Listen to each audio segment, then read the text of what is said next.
There are certain relationships in Hollywood that stay buried beneath a flawless velvet curtain, because once the truth slips out, the illusion falls apart. Oprah Winfrey knows that reality better than most. Over decades, she's built a powerful image as a voice of compassion and empowerment, especially for Black women and the broader community. But behind the spotlight, not everyone earned a permanent place in her circle. During the height of her influence in the 80s and 90s, Oprah quietly distanced herself from several high-profile names, some she never wanted to cross paths with again. A few were seen as driven purely by self-interest. Others were viewed as turning their backs on their roots in exchange for Hollywood comfort. And then there were those who left her feeling used, like a piece in someone else's game. Each story carries its own weight, but they share one common thread: deep disappointment that couldn't be repaired. The 7 stories you're about to hear reveal the female stars who, for one reason or another, ended up on Oprah Winfrey's most unforgettable blacklist. Iyanla Vanzant. Once hailed as Oprah Winfrey's beloved spiritual sister, then branded the ultimate betrayal.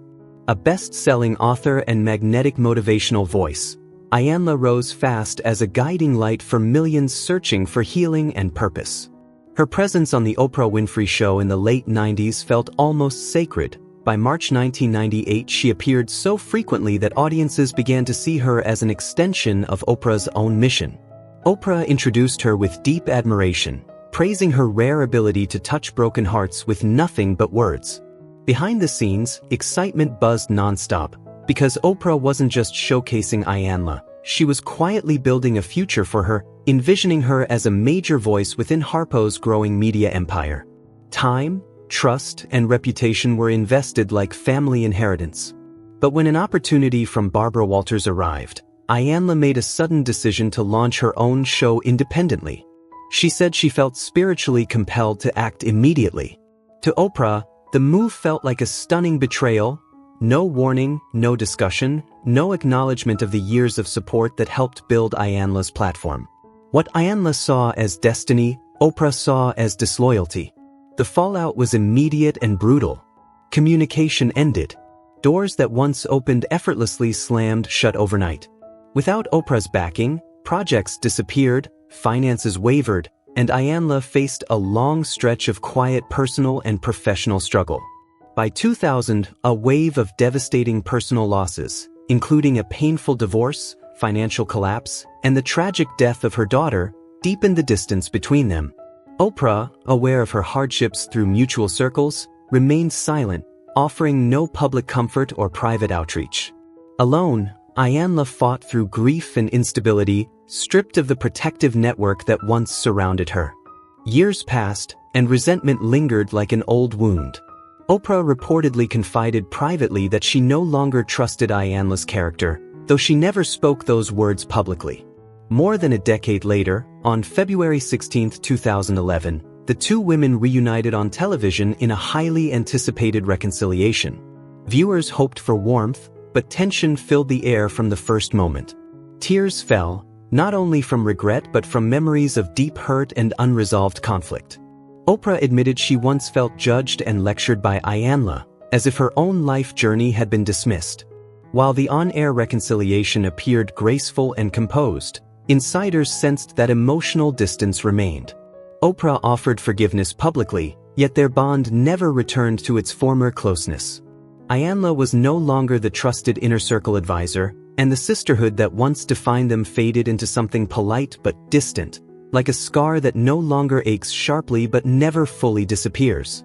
Looking back, the rise and fracture of Iyanla Vanzant's relationship with Oprah became a powerful lesson about loyalty, ambition, and the heavy cost of choices made in the heat of opportunity, leaving behind a legacy marked as much by loss and regret as by inspiration and redemption. Whoopi Goldberg, a Hollywood powerhouse, Oscar winner, trailblazer, and one of the most influential Black women in American entertainment. After The Color Purple brought Whoopi Goldberg and Oprah Winfrey together on screen, many believed their bond would grow into an unbreakable sisterhood. But once filming wrapped, their journeys split in ways neither expected. Whoopi's career skyrocketed. She moved through Hollywood like a force of nature, an early Oscar win, major roles lining up back-to-back, Her name splashed across posters and headlines everywhere. Meanwhile, Oprah was still finding her footing, juggling acting while quietly building the foundation for what would become her groundbreaking television empire. The growing gap between them wasn't just about fame, it felt personal. Oprah watched Whoopi rise without looking back. No calls, no shared moments of encouragement for the woman who had started beside her during uncertain times. To Oprah, that silence stung. It carried the weight of abandonment. Tension deepened when Whoopi declined an invitation to a major charity event Oprah organized, citing a demanding filming schedule alongside a bigger star at the time. For Oprah, the refusal felt like a clear message. Sisterhood had taken a back seat to status and spotlight. Hurt turned into quiet resentment. She felt overlooked, diminished, as if she no longer mattered in Whoopi's world. In her heart, Oprah believed Whoopi had become cold, prioritizing her position in the industry over the loyalty they once shared. Years passed, and distance hardened into silence that stretched across more than 2 decades. By November 2010, during a The Color Purple cast reunion, old emotions resurfaced. Oprah repeatedly invited Whoopi onto her show. Sincere offers met mostly with silence or polite refusals, citing busy schedules. To Oprah, it stopped feeling like logistics and started feeling like rejection. Rumors drifting through backstage circles only widened the divide, including whispers that Whoopi had shared personal speculation about Oprah's relationship with a director they both knew. Trust eroded. Despite living relatively close, the two rarely crossed paths. They existed like parallel lines, visible in the same media landscape but never truly intersecting. Whenever Whoopi's name came up publicly, Oprah sidestepped the conversation, leaving a once promising friendship buried under layers of misunderstanding. Then came March 2025 at the Oscars, honoring Quincy Jones, a rare moment when those parallel lines finally met again. Whoopi and Oprah stood side by side on stage before millions of viewers. To the audience, everything looked smooth and professional, but Oprah sensed a lingering coldness. The space between them felt deliberate, their presentation lacking the warmth of shared history. Even after years of success and maturity, Oprah still felt the sting of being sidelined in a moment that should have symbolized unity. That brief appearance reopened old wounds, reinforcing her perception of Whoopi as distant and unwilling to share the spotlight. After the ceremony, Oprah remained gracious in public. No arguments, no harsh words. Yet behind the scenes, she kept a firm boundary. Whoopi's name quietly disappeared from major projects and exclusive guest lists. Their relationship settled into a careful neutrality.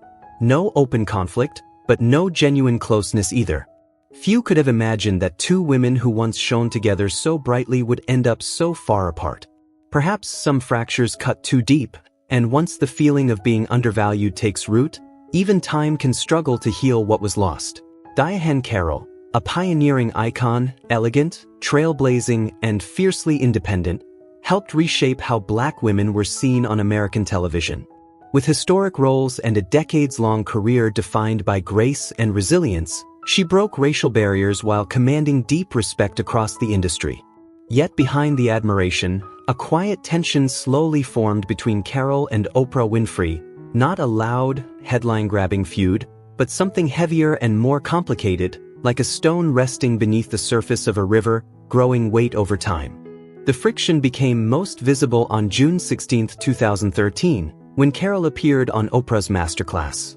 The episode was promoted as a tribute to a legend, echoing the warm celebration Oprah once hosted for her back in 1997 on The Oprah Winfrey Show. But the conversation took a sharper turn than many expected. Oprah pressed deeply into Carroll's 4 failed marriages, asking rapid, personal questions that cut straight into private territory. Under the bright studio lights, Carroll maintained composure, yet flashes of discomfort were clear in her eyes.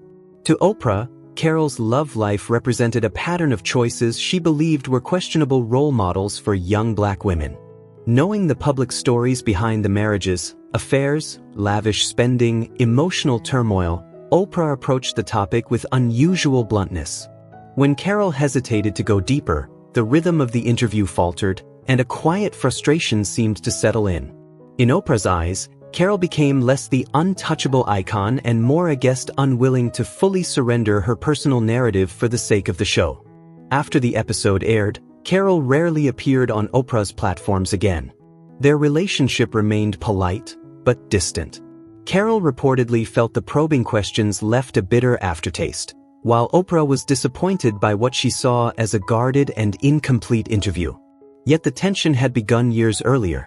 In May 2005, at Oprah's Legends Ball, a grand gathering honoring generations of Black trailblazers, Carol offered Oprah advice about protecting one's identity and resisting Hollywood's pressure to distort authenticity.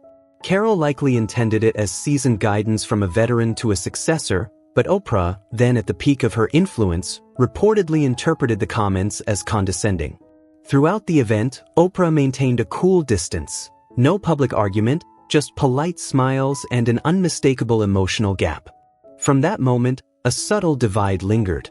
Oprah privately viewed Carol as carrying an old-guard arrogance that overlooked the struggles of younger generations.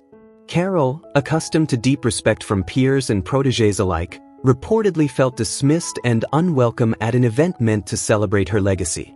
Their differences remained largely unspoken for years, only resurfacing occasionally through tone, body language, and professional distance. When Diane Carroll passed away in October 2019, Oprah publicly acknowledged her groundbreaking influence and expressed regret over past tensions. Yet her absence from the funeral and limited involvement with Carol's family fueled speculation that the rift had never fully healed. To Oprah, Carol's later career choices, competing for roles with younger actresses and navigating a turbulent personal life, reinforced a perception of ambition that sometimes overshadowed humility. As a result, Oprah's tribute felt respectful but restrained, more formal than heartfelt. In the end, their complicated relationship reflected a deeper generational clash, two powerful women shaped by different eras and philosophies. Carol embodied the discipline and hard-won dignity of a pioneer who fought for every opportunity. Oprah represented a new wave, building a media empire with openness and emotional candor but also strong convictions about public responsibility. Where those two worlds met, admiration slowly gave way to misunderstanding, and a bond that might have grown into mentorship instead remained a polite, unresolved distance until the very end. Toni Braxton, a million-selling voice who once stood at the very top of American R&B, shocked the world when news broke that she had filed for bankruptcy despite massive success. With chart-topping albums, prestigious awards, and undeniable influence on pop music, she had long been seen as an early symbol of fame and glamour. But behind the glow was a complicated reality that came to the surface during a now infamous appearance on The Oprah Winfrey Show on September 19, 1998.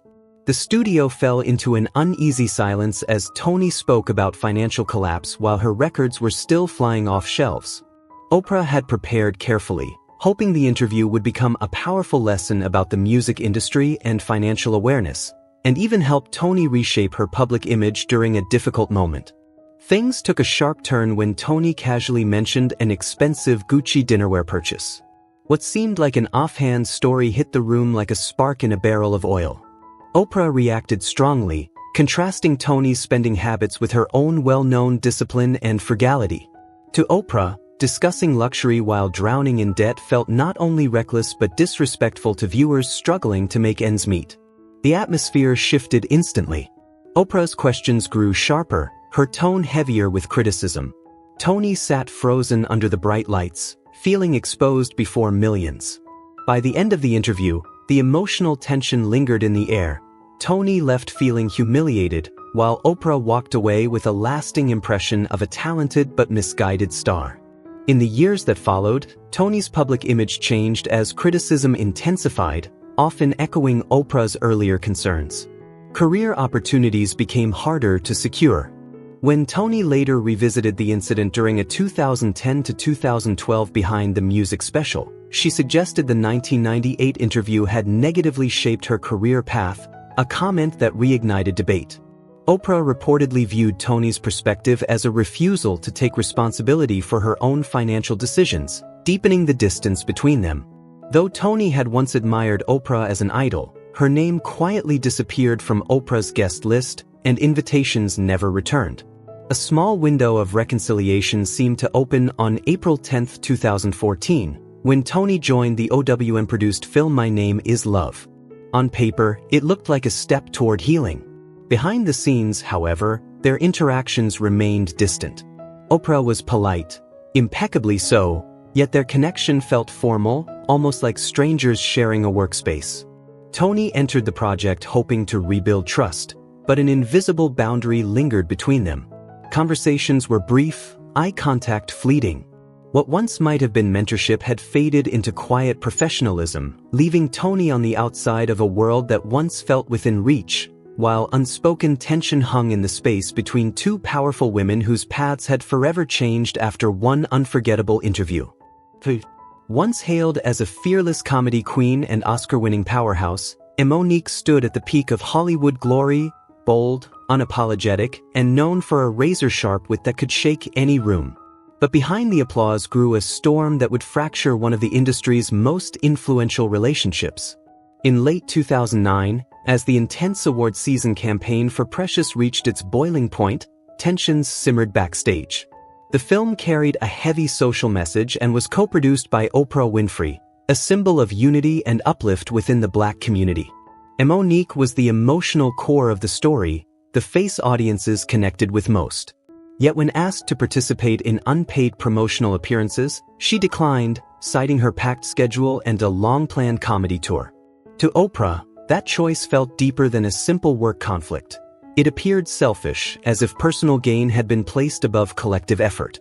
Disappointment turned into quiet resentment. Oprah reportedly felt Monique had disrespected the team's sacrifices and ignored the spirit of sisterhood at a crucial moment. After that, Oprah's once powerful support seemed to fade. Doors that once swung wide began to close. Industry whispers labeled Monique difficult, and opportunities slipped through her fingers. She sensed the shift in people's attitudes but was never given a clear explanation, leaving her confused and isolated well into 2010. Then came the breaking point. Oprah aired a special episode centered on Monique's painful childhood abuse story, inviting family members, including her brother, without fully preparing her. To Monique, it felt like a public betrayal, a private wound exposed before she was ready to share it. Oprah believed allowing the family to speak could spark healing and transform personal pain into collective understanding, but Monique saw it as a violation of trust. Each woman interpreted the other's actions through a lens of hurt and misunderstanding. Oprah viewed Monique's refusal to participate fully as ungrateful and unwilling to use her platform to help others. Monique felt pushed out of her own narrative, stripped of control over her life story. Their bond, once warm and supportive, hardened into silent confrontation. The conflict soon spilled into public view. Monique accused Oprah of damaging her career and influencing major opportunities she believed were taken from her, including a role in The Butler. Oprah responded with unwavering silence. No statements, no rebuttals, no public acknowledgement. That silence built an unbreakable wall between them. To Oprah, distance was the cleanest way to end a relationship she felt had crossed too many lines. She saw Monique as disruptive, someone willing to undermine collective progress for personal battles. Meanwhile, Monique continued to speak out, portraying herself as a victim of powerful industry forces. Two powerful voices, each convinced of their own truth, one guarding the order she helped build, the other fighting to reclaim her narrative. And so, every chance for reconciliation drifted into silence, leaving behind a feud shaped as much by perception as by reality. Raven-Symoné, a gifted child star who grew into a bold, complicated public figure, once found herself at the center of a moment that quietly reshaped her relationship with one of the most influential women in media, Oprah Winfrey. Raven had spent her entire life in front of cameras, evolving from a sharp, charismatic kid into a multi-talented entertainer known for her television roles, music, and fearless personality. She represented a generation of young stars who grew up under pressure yet carried massive cultural influence. On July 27, 2014, during a live interview in Chicago on The Oprah Winfrey Show, Raven appeared ready to introduce a new chapter of her life. She had recently spoken publicly about her sexuality and was preparing to reframe her career. Having been a frequent guest since childhood, She walked onto Oprah's stage with familiarity and history. At first, the conversation flowed with the usual warmth and nostalgia, but within minutes the tone shifted dramatically. When Raven stated she preferred to be seen simply as American and did not want to be labeled African American, the studio energy changed instantly. The audience fell silent, the atmosphere tense. Oprah's demeanor sharpened, her voice firm, her expression serious, the easy connection replaced by intense focus. She pressed Raven to clarify her meaning, pushing deeper into the implications behind her words. Raven appeared increasingly uncomfortable, her confident rhythm slowing as she struggled to explain herself. For Oprah, the statement struck at something deeply personal. Her career had long centered on uplifting Black identity and celebrating the resilience of the African American community. From her perspective, Raven's words sounded like distancing herself from roots that many had fought hard to honor. The conversation grew heavy, layered with emotion and unspoken disappointment. When the interview ended, Raven left the stage composed but visibly shaken, while Oprah closed the show professionally, even as a noticeable distance lingered between them. In the weeks that followed, clips of the interview spread rapidly across social media, igniting intense public debate. Raven faced harsh criticism, with some labeling her arrogant or accusing her of turning her back on her community. She attempted to clarify her intent through Twitter and later interviews, explaining that she wanted to be recognized as a human being beyond labels. She also suggested that the framing of certain questions had contributed to misunderstandings, but the more she explained, the louder the backlash seemed to grow.